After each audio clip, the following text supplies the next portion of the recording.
Good morning, everyone. I'm Carla Compton, your NDP MLA for Tuxedo, and I'm so glad to be with you here today. On behalf of the Manitoba government, I want to honor the sacredness and importance of this land and of the ancestors that once walked where we are standing today. The Anishinaabe, the Inninewak, the Dene, the Dakota, the Métis, the Inuit, and the Anishinaabe nations have all paved the way to what is now known as Manitoba, home to all treaty people. The reason we share this information with you all is that it is a reminder of our treaty histories and the original homelands of these nations, which have become home to all of us here today. I might have just joined the team, but already our NDP government is delivering on practical solutions that are making differences in people's lives. Some of the decisions that Premier Canoe and our outstanding ministers have made have meant lower costs for Manitobans and their families. Our key affordability measures are not only keeping more money in Manitobans' pockets, but it's also about removing barriers and improving access to life-changing medication. That's why our NDP government is following through on our commitment to bring free birth control for women across Manitoba. To speak more about our plan, I'll pass it over to the Minister of Health, Seniors and Long-Term Care, the Honourable Uzoma Asagwara. Thanks so much.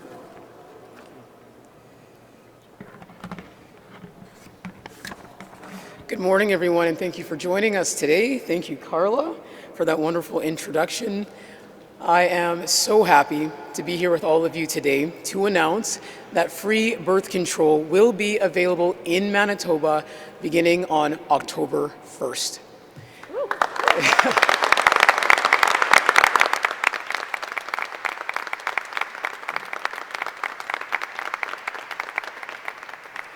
We are incredibly proud of Manitoba's public health care because it's built on the belief that cost should never be a barrier to you receiving the health care that you need.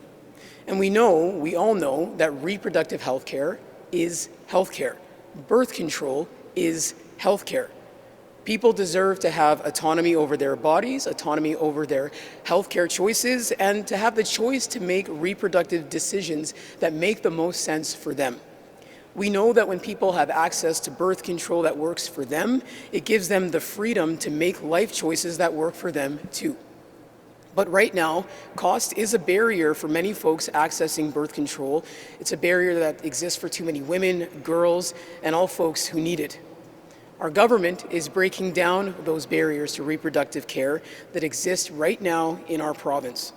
Free birth control means better health care and more affordability for Manitobans.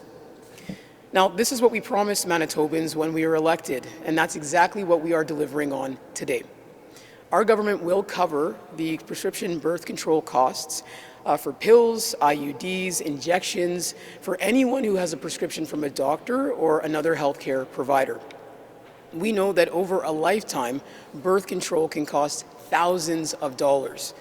This announcement today is about reproductive justice, and it's about choice for women, but it's also about lowering costs for women and for families across Manitoba. It's going to benefit everyone in our province. It's going to benefit families across our province because we know that when women have more autonomy over their bodies and their reproductive choices, our communities thrive and our economy grows. And so in closing, I want to thank the healthcare providers and women's health advocates and advocates for all bodies across Manitoba whose passion and care have paved the way for our government today to make this announcement. I also want to take a moment to express our special gratitude for a few doctors who unfortunately are not able to be here today, but who have worked so hard over many recent years and worked directly with our government, including when we were in opposition, to make this reality happen today. And their names are Dr. Poliquin, Dr. Pymar, and Dr. Lee. These are our local rock stars, in my humble opinion, who put the work that they do as a top priority. They center women, they center girls, they center two-spirit, trans, and non-binary people. they work very, very hard to instill that message that it's so important that all of these folks have their voices heard, their choices respected, and that they know that their health care matters. So I want to thank those folks for working with our government to make this happen today. I want for all Manitobans to know that our government will always work to make sure that Manitobans have the reproductive freedom that they deserve. Today's announcement is a huge step in the right direction for healthcare here in Manitoba for women, girls, two-spirit, trans, non-binary folks, and all Manitobans. Thank you so much.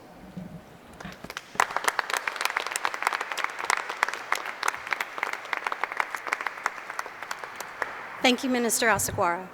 I'd now like to hand it over to the Minister of Families and the Minister responsible for accessibility, gender equity, the Honourable Nahanni Fontaine.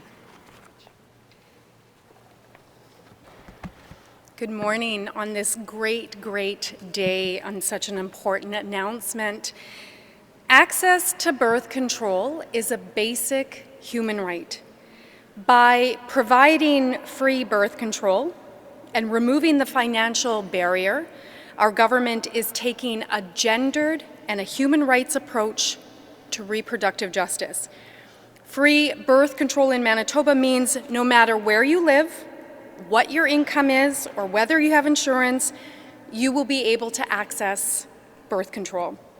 We know the cost of managing reproductive health is typically falls on women, girls, and gender diverse folks, with many Manitobans often choosing the cheapest method instead of the most effective method for them. Our government affirms women, girls, and gender diverse folks having control over their reproductive health, understanding that this is key to greater autonomy over their personal and professional lives. Free birth control reduces unintended pregnancies, lowering health risks associated with pregnancy and childbirth. Free birth control helps in managing and treating reproductive health conditions. Free birth control supports Manitobans' participation in the workforce by planning pregnancies around their schooling or training or careers, which ultimately contributes to Manitoba's economic growth. Free birth control reduces health care costs associated with unintended pregnancies, including prenatal care, delivery, and abortion services.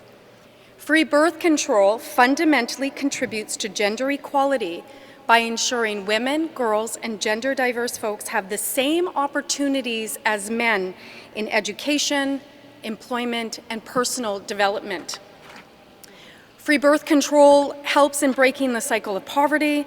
Free birth control allows women to choose if or when or whom they choose to marry or be in a relationship with based on their own personal and career considerations. Free birth control is a powerful tool in dismantling patriarchal systemic inequalities.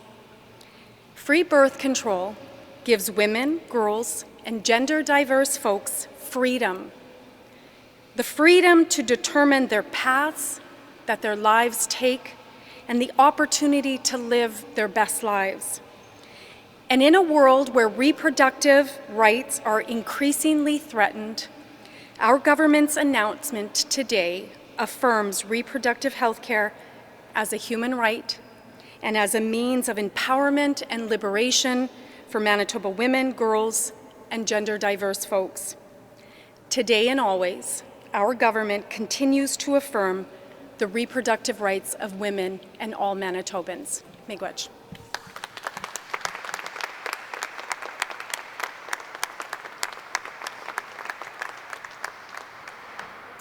Thank you, Minister Fontaine. Before I introduce the next speaker, I'd like to acknowledge a fellow healthcare worker, Ashley Crothers. Ashley is a nurse practitioner who, like many of us in healthcare, has worked in many settings while in the service of others. Nurse practitioners like her play an essential role in our province's healthcare and access to birth control as primary care providers. And I'm also pleased that Dr. Minot Peltier is able to join us as well today. Dr. Dr. Pelche is over there. Dr. Pelche is the CMO at HSC. And with that, I would like to introduce another healthcare worker to the podium, Dr. Jacqueline Goujon. Dr. Goujon specializes in family medicine, obstetrics, and women's health. Thank you.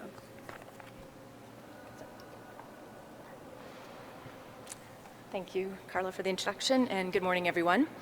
My name is Dr. Jacqueline Goujon, and I am the primary care obstetrics lead for the Winnipeg Regional Health Authority, an assistant professor with both the departments of family medicine and obstetrics, gynecology, and reproductive sciences, and more importantly, I am a family doctor. I have a full-scope primary care practice in Winnipeg at Centre Santé.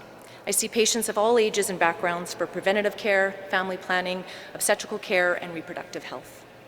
Today's announcement, which will ensure universal access for all Manitobans requiring contraception, is an enormous step towards health equity and recognizes the financial cost of birth control as a significant barrier for far too many who responsibly wish and need to access this important health service.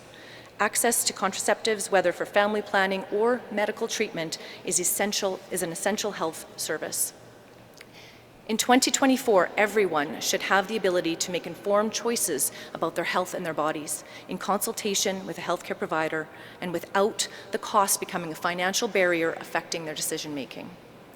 This move to make common contraceptives, including birth control pills, IUDs, and implants, free to those that need them, will ensure that the conversation between a patient and their healthcare provider results in a decision that is not influenced by having to choose between the cost of birth control and other essential expenses. In my own practice, I have seen the impact of unplanned pregnancy and how this affects the decisions and life course of a patient, not only in the short term, but lifelong. I've seen young women roll the dice with short-term contraceptive options rather than having access to reliable, long-acting contraception simply due to cost. I have treated vulnerable women not wanting to have another baby who are exhausted and unable to access contraception due to their spouse's objections and for whom an implant or an IUD could be life-changing. I have cared for transgender patients who struggle with irregular bleeding when an IUD could certainly help manage their symptoms. I have seen hardworking perimenopausal women without insurance who can't afford the IUD that would surely help reduce their bleeding, avoiding anemia and other complications arising from dysfunctional bleeding. I am beyond grateful that going forward, I will no longer need to make treatment decisions related to contraception for my patients based on their finances rather than their clinical benefit and need. Today's announcement will ensure that all Manitobans in need will have access to reliable contraception and secures their ability to make a reproductive life plan. And it further empowers women to make decisions around their education and careers that are solely based on their own hopes and dreams and not around unintended pregnancies.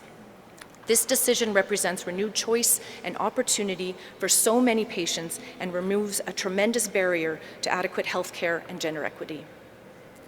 Thank you to all of the healthcare providers and leaders, particularly Dr. Helen Pymar, who could not be here today, community organizations, and many individuals who have advocated so passionately for today's announcement. And thank you to our minister and to the Manitoba government for recognizing contraception as an important and essential health service. Thank you. Merci. Miigwech.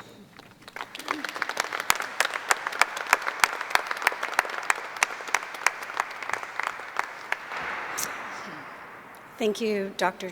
Jacqueline Goujon.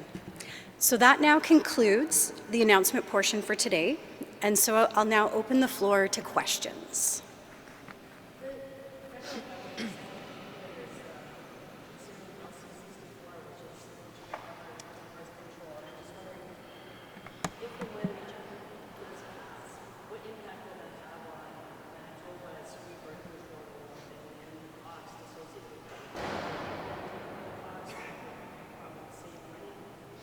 We've been in regular communication with the federal government as we're negotiating agreements at this time, including an agreement around birth control coverage. This is a commitment that our government made to Manitobans right out of the gate, and it's a commitment that we are committed to following through on, which is why we're making this announcement today. Manitoba women, girls, and gender diverse folks shouldn't have to wait.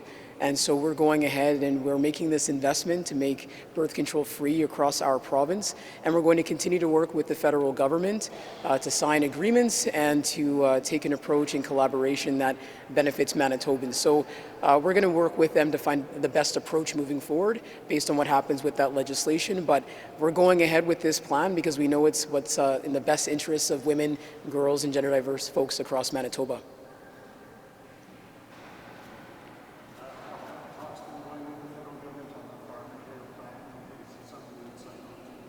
We're actively communicating with the federal government to get these agreements signed and to make sure that the approach that we take is in the best interest of Manitobans. So there's a few agreements that are being worked on at this time, and we want to make sure that Manitobans have the best value out of those agreements to meet their needs. I had a good conversation with Minister Holland just yesterday, actually, talking about how we can continue to work together to make healthcare better for Manitobans in this province. We don't have all the details in front of me with the press release at this point, but this is $11 million. Is that correct? Annually, approximately, yes. Is there an estimate in terms of how many people will take advantage of this on a yearly basis? What we know is that there are thousands of women and girls currently and folks across this province who are living with the costs of not having free birth control at their avail. And so we know that this is going to benefit thousands of Manitobans. We also know that, quite frankly, this announcement today benefits everybody. This is a good news announcement for absolutely everybody across our province. It's the right thing to do for healthcare and reproductive justice. It's going to allow people to plan. It's great for the economy. We know that. The evidence tells us that very clearly. And this is something that for those who have been asking for it for many, many years, for them to know that they finally have a government that prioritizes women's healthcare. They finally have a government that stands with women and is going to invest in making their healthcare stronger. For 7.5 years, under the previous PC administration, healthcare for women was cut and attacked. The previous government treated women's healthcare as if it didn't exist, quite frankly. They wouldn't even say the words reproductive health. Our government is taking a completely different approach.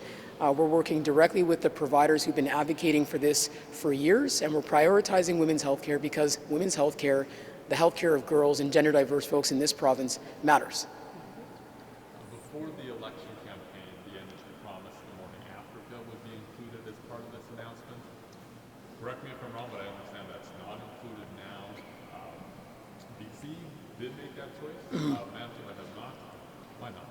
We are doing the work right now of evaluating the best approach for something like the morning after pill. It's super important for us as a government to take steps that improve access and don't limit access. We want to reduce barriers, not the opposite.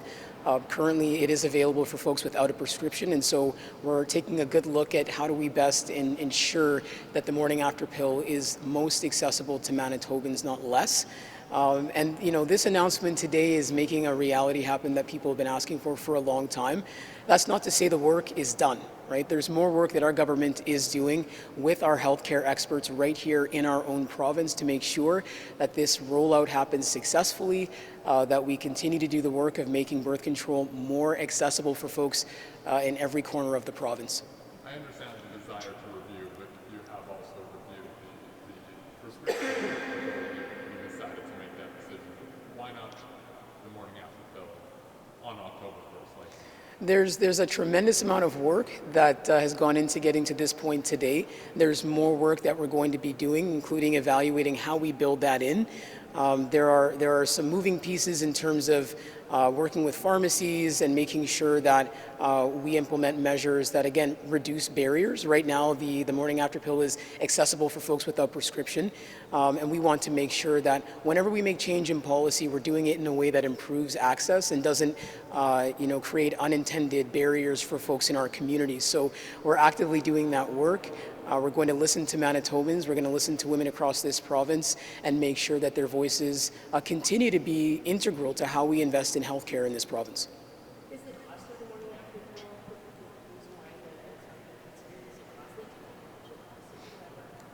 Our priority is making sure that we are eliminating the cost barriers for Manitobans, but also making sure that we have policies in place that improve accessibility. And so we are doing the work with pharmacists. We are meeting and consulting with folks on the ground to make sure that any changes that we implement are make it easier for folks to access the morning after pill. Right now, it's very, folks can walk into a pharmacy, they can go and get it, they don't need a prescription. This announcement today is a path forward for Manitobans. That means that any provider, primary care provider, doctor, nurse practitioner, and we're doing more work on that front, can prescribe and they can go and access. We want to make sure that when and if we make changes with the morning after pill, that we are not unintendedly creating additional barriers. So we want to make sure it's a process that is streamlined, that is easy for folks to understand. And so, as I said before, the work is going to continue. This announcement today is huge. It's what Manitobans have been asking for years. It's what healthcare providers have been asking for years. And we're proud to share this really great news with Manitobans today. And we're going to continue to do the work to make sure that we are eliminating barriers, we're eliminating those cost barriers, and we'll have more to share on that as we move forward. It sounds like it's not just for preventing pregnancy, but as the doctor was talking about perimenopause. I think the doctor would talk a little bit more about that. It's not just to prevent pregnancy. Absolutely. But what's covered for women who have other issues. Absolutely. And that's a great point. So this isn't only about contraception. This is about managing periods, other symptoms that can come with hormonal changes, managing acne, dysmenorrhea, so painful periods. Many young women who seek contraceptives are not seeking contraception. They're seeking a way to manage their irregular and painful bleeding. Having that autonomy as a woman or a person with a uterus to be able to decide to not have periods is incredibly empowering. Nearing menopause, cycles can change. So many women and the patients that I see working in an access center are generally, and the ones that I see that struggle are those that are the working poor. They work, they're not on social assistance, and yet they don't have insurance. So for them, they are paying out of pocket for something that could conceivably really substantially change their lives in terms of heavy bleeding causing anemia, missed time at work, all of those sorts of things, and often requiring surgical interventions that are covered, would be much more costly to the system. However, an IUD could solve all of their issues and be much less costly. But because currently the cost is reliant on the patient paying it, then they are seeking other treatments like ablation or other medical procedures that would be covered by the system but could be managed much better. So this is a huge advance for us as nurse practitioners and other primary care providers and physicians to be able to offer these treatments without having to consider what the patient can offer. So it goes well beyond contraception, for sure. And we know there's shortages in healthcare staff.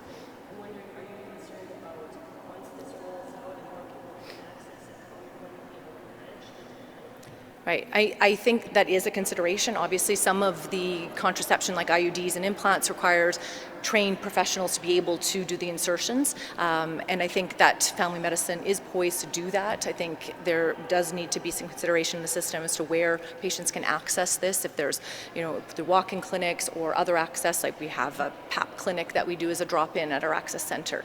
I mean, looking at ways that we can get people in for these procedures more readily and more quickly, because the access is one thing in terms of the financial barrier, but also, again, being able to have the procedure for the insertion and the follow-up that is required. So that is certainly a consideration in the system. For existing patients who are already attached to primary care, I can think of a number of patients right now that will be very happy to know that October 1st they can get their implant, they can get their IUD, they don't need to wait. And they're holding on, trying to see if they can afford this type of care, and now they know that there is a date, is finally here, and they'll be booking their appointments for sure. So certainly we'll need to consider how we get those patients in, but I think the big win for me is that it's available. And I'm happy to take on more patients. I'm sure many of my colleagues are as well for this when the access is available for our patients. You spoke of rolling the dice. Can you sort of explain the human impact of using the cheapest alternative rather than... Absolutely. And this is commonly, I see this so often. I mean, in practice, the thing we can't get our hands on are IUDs and implants, and those are the long-acting reversible contraception. Those are as effective, essentially, as tubal ligation. They're reversible, so they're not permanent, and they're excellent. They last for 3 to 8 years, depending on the type of contraception. Versus birth control pills, which are cheap per month. You pay, your $20 for your pack of birth control pills, and often we have samples all over the place, easy to obtain. However, you miss a pill, even there could be, changes in how you metabolize, if you took antibiotics while you were on the pill. So in that sense, I feel like these young women are rolling the dice in that they're using a method that relies on daily administration. And so they're relying on their cycles responding, that the pill is being absorbed and metabolized appropriately, when there is a better option where that young woman can decide, I don't want to be fertile for these next 10 years. I want to go to university, I want to begin my career, I want to resume my fertility or my family planning 10 years from now when I'm established. Whereas in that short term, if they can't afford it, they are relying on a method of contraception that we know is substandard in terms of reliability and effectiveness.